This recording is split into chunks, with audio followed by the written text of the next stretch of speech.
Good morning, good afternoon, or good evening, depending on which part of the world you're watching this YouTube video from right now.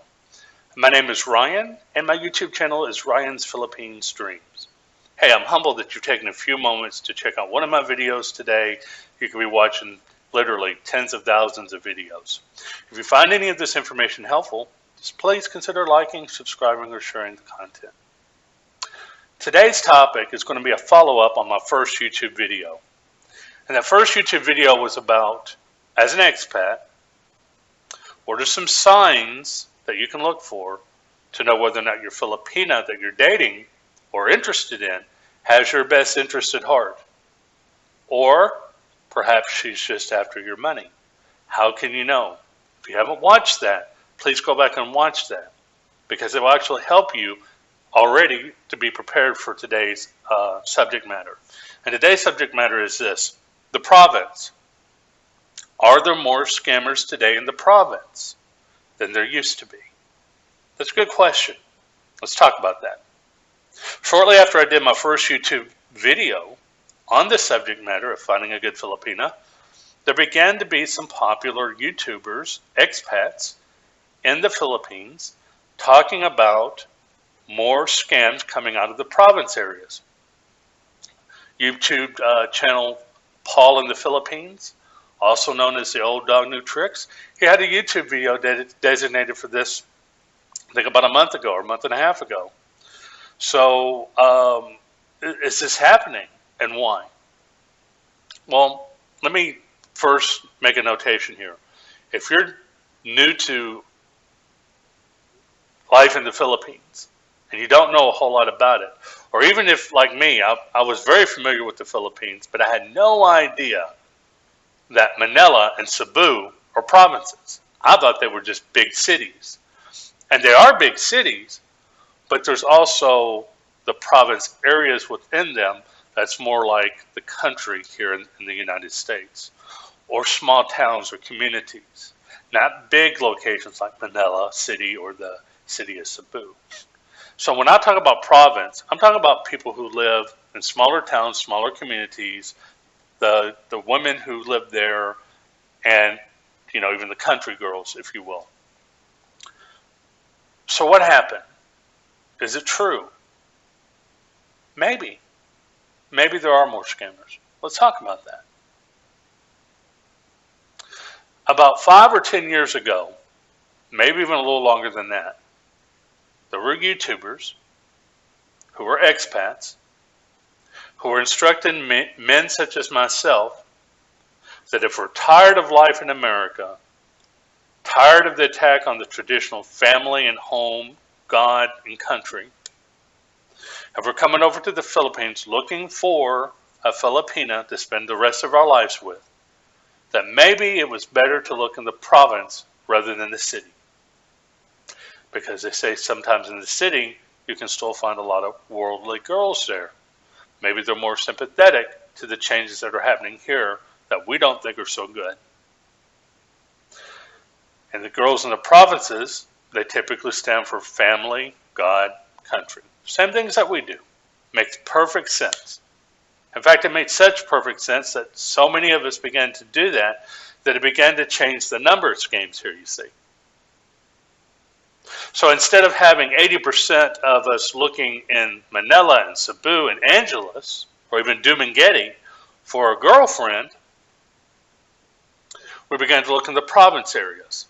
So now probably less than half of us are looking in Cebu, Manila, and Dumaguete. So if there's that big of a shift in the number of people going to the provinces looking for a girlfriend, of course it's going to increase the likelihood of finding a scammer in the province. That does not necessarily mean percentage-wise there's more scammers there than there are here. We have to use reason and think through some of this stuff to have an understanding of what's going on. But is it possible that there could be more scammers now living in the province areas? Yeah, that's possible, because I'm hearing more and more about it. And there are usually some common threads and common themes to look for. We'll discuss that before we're done here today. But a second reason this is happening. Because there's more foreigners looking in the province, the girls are becoming aware of it. And unfortunately, as the culture is there, they tend to spread a lot of rumors and disinformation as part of culture to try to bring each other down. The Filipina P has a good video on this called The Crab Mentality. Okay? I encourage you to watch that. It goes into detail on why this happens. But what the girls are hearing over there is that the foreigners just want their bodies. We're just interested in sex. That's what they hear. That's what their friends say. If somebody's dating a foreigner, they will say, oh, he just wants you for sex. Or they'll tell the foreigner, oh, she's just after you for the money. You know, 9 out of 10 of us foreigners that are going over there, that's not what we're about. 9 out of the 10 girls that you meet in the province, that's not what they're about either. They're not going to be about after your money. They're just looking for somebody that can trust, somebody that has stability in their life, somebody who can respect them, make them feel comfortable and appreciated. If you can do that, you can win the heart of a Filipina. It doesn't really matter your age. It doesn't really matter your income level. It really doesn't matter on a whole lot of factors. They're looking for good people to spend their life with, somebody that they can trust. Now, having said that, of course, if girls are hearing that the men are just after sex, maybe they don't feel so bad about the idea of taking advantage of him for his money. After all, the way they look at it, if he wants my body, I need something out of it, his money. If you're entering into a relationship with a Filipina, and she's from the province, really from anywhere, but we're talking about province today, have a conversation with her. Ask her what she's heard. Maybe she'll be honest and tell you, yes, that's what I've heard. And even if she doesn't want to tell you that's what she's heard, it doesn't hurt to tell her what your intentions are. Let her know that you want just a simple life. Maybe you want a family. Maybe you're not wanting a family. But let her know that you're not here for the sex. Maybe she'll believe you at first. Maybe she'll need a little time to see it. But chances are, she may still fall in love with you now for the right reasons because she can trust you. It doesn't mean she's a scammer in her heart. Sometimes we create the scammers ourselves. In fact, the third point that I want to look at right now, that's exactly what ends up happening. The third reason why I think this is happening is for whatever reason, as foreign men are going to the Philippines, trying to date the youngest available girl that we can find legally, that is, which is 18 years old. 18, 19 years old, 20 years old. How does that work out?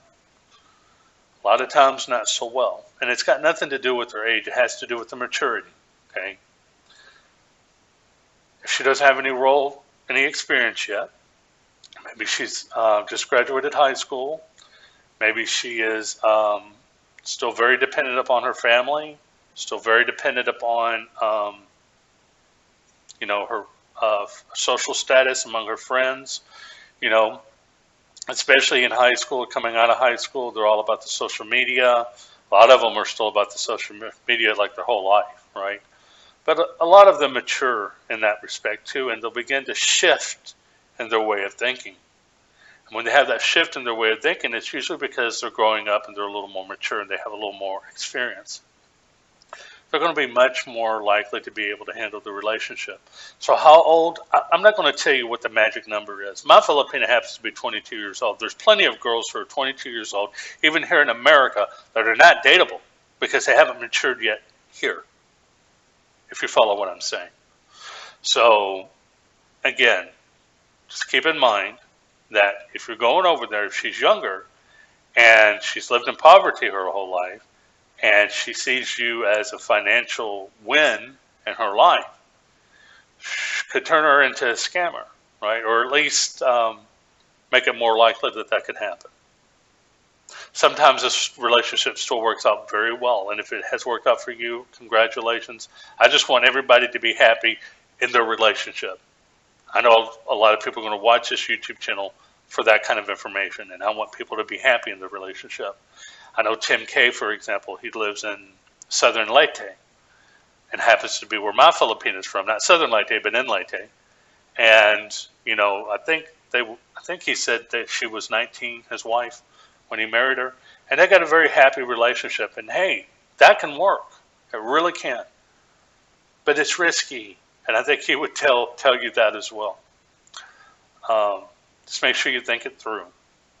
So those are the three things that I wanted to say. Number one, there's more of us looking in the province, increasing the likelihood of scams in the province. Number two, girls are hearing that we're all about the sex, just like we as foreigners tend to hear, oh, they're all about scamming us for the money. Neither one are true. Just have an honest conversation with the Filipina you're interested in and see where that takes you. And then number three, a lot of times we're dating girls who don't have enough experience yet to be mature to handle the kind of relationship that we're offering them by being with them. So having said that, what are a few things that you can look for to help prevent you from falling as a victim of being scammed? First of all, go watch that first video. But number one, if your province girl does not work, she doesn't have a job, that could be a warning sign. That could be a warning sign that she's looking to you as her ATM. Does that automatically disqualify it? Of course not. But it's something you should take into consideration. If she's loving you first for your money, even if she does fall in love with you later, the relationship may always be imbalanced. Just be careful. I don't want anybody who's listening to this channel to fall into that trap. Number two, if she's not working, do her parents work? Even if it's just one of the two parents. If so, then they're providing for their home, at least part of it. I'm talking about the father or the mother. If one of them is working, they've got income coming into the home. It may not be a lot, but they're not. That means that the Filipina might not be as stressed to earn as she would be if the parents could no longer work. In that situation, if neither parents work or the Filipina, be very careful. I'm not saying that that should automatically disqualify. There are some foreigners who would tell you to run from that situation. She's from the province. She's, not working. Her parents are not working. And especially if she's under like 22 years old. All of those factors raise enough red flags that some would tell you to run away from that. I don't believe in absolutes. The only absolute I believe in is in prayer. God can answer prayers. I make no apologies for that. If you're not a faith-going person, don't be offended.